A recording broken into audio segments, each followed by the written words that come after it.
Bonjour, aujourd'hui je vais vous expliquer comment utiliser les pronoms sujets et les pronoms compléments en anglais. Commençons avec les pronoms sujets. Dans la phrase, il y a toujours une personne, un animal ou un objet qui fait quelque chose. C'est le sujet de la phrase. Cette personne, animal ou objet, peut être désignée par son nom, dans mes exemples Marie, le chat, les cabines téléphoniques, ou remplacée par les mots comme elle, il et le pluriel. On appelle ces mots les pronoms sujets. En anglais comme en français, les pronoms sujets ne peuvent être utilisés que comme le sujet de la phrase. Maintenant, je vais présenter tous les pronoms sujets en anglais, car il y a pas mal de différences avec le français. I veut dire je. Par exemple, I am happy. I est toujours majuscule, peu importe où il est dans la phrase. Petite parenthèse. En anglais, les adjectifs n'ont pas de forme masculine ou féminine, ni de pluriel. Donc happy reste toujours happy, même si en français, ça peut être content, contente au singulier ou content, contente au pluriel. You veut dire en même temps tu et vous. En anglais, il n'y a pas de tutoiement ou de vouvoiement. En plus, 99% de temps, il n'y a pas de différence entre you au singulier et you au pluriel. C'est-à-dire, peu importe si vous parlez d'une ou plusieurs personnes, le mot est le même et il est suivi par la même forme du verbe. Donc, you are tired peut signifier tu es fatigué ou vous êtes fatigué au singulier et vous êtes fatigué au pluriel. He ne peut être utilisé que pour parler d'un homme ou un animal de compagnie mâle. He's cold. She ne peut être utilisé que pour parler d'une femme ou un animal de compagnie femelle. She's running. En anglais, les objets n'ont pas de genre, donc on ne peut pas utiliser he ou she pour en parler. Pour parler d'un objet, on utilise it. It is red. On utilise he ou she pour un animal de compagnie. C'est aussi normal d'utiliser he ou she pour un animal de ferme. He's very smart. She laid an egg. Pour les animaux sauvages, je recommande d'utiliser it, même si he ou she est possible dans certains cas. It is small.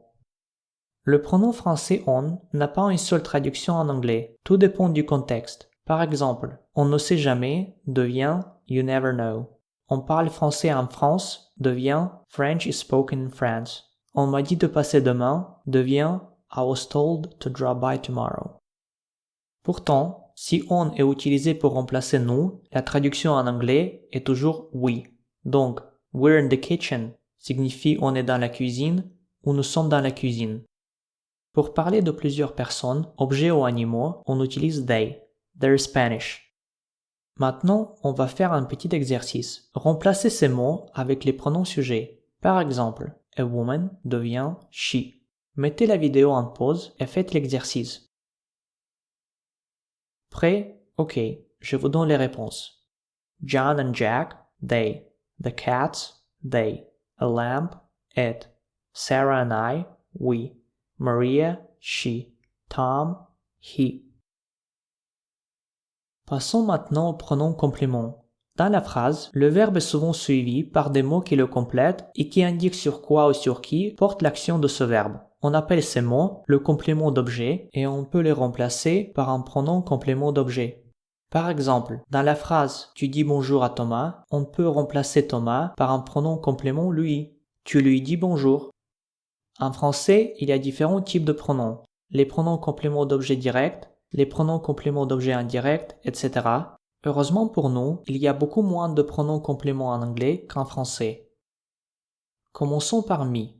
Me signifie me ou moi. He knows me. They're talking about me. You signifie te, toi ou vous. I can hear you. Him signifie le ou lui si on parle d'un homme. I warned them. Her signifie la, elle ou lui si on parle d'une femme. He called her. Comme je l'ai déjà dit concernant l'utilisation de he et she, on peut utiliser him et her pour parler des animaux de compagnie et des animaux de ferme. She offered him some tea. It signifie le, la, lui ou elle si on parle d'un objet ou d'un animal sauvage. I found it. Us signifie nous. Can you help us? Them signifie les, leur, eux ou elles. On l'utilise pour parler de plusieurs personnes, objets ou animaux. I see them every day. I gave them presents. Maintenant, on va faire un exercice. Remplacez tous les noms par les pronoms. Par exemple, Tom saw John yesterday devient He saw him yesterday. Mettez la vidéo en pause et faites l'exercice et après je vous donnerai les réponses. Prêt? Voici les réponses. Sarah liked the movie. She liked it. The teacher called John. He called him. My parents invited Anna and Tom. They invited them. Lisa gave the keys to her brother. She gave them to him. The students thanked the coach. They thanked him. C'est tout pour aujourd'hui. Si vous voulez maîtriser tous les aspects de l'anglais, regardez mes autres vidéos sur la chaîne. À la prochaine!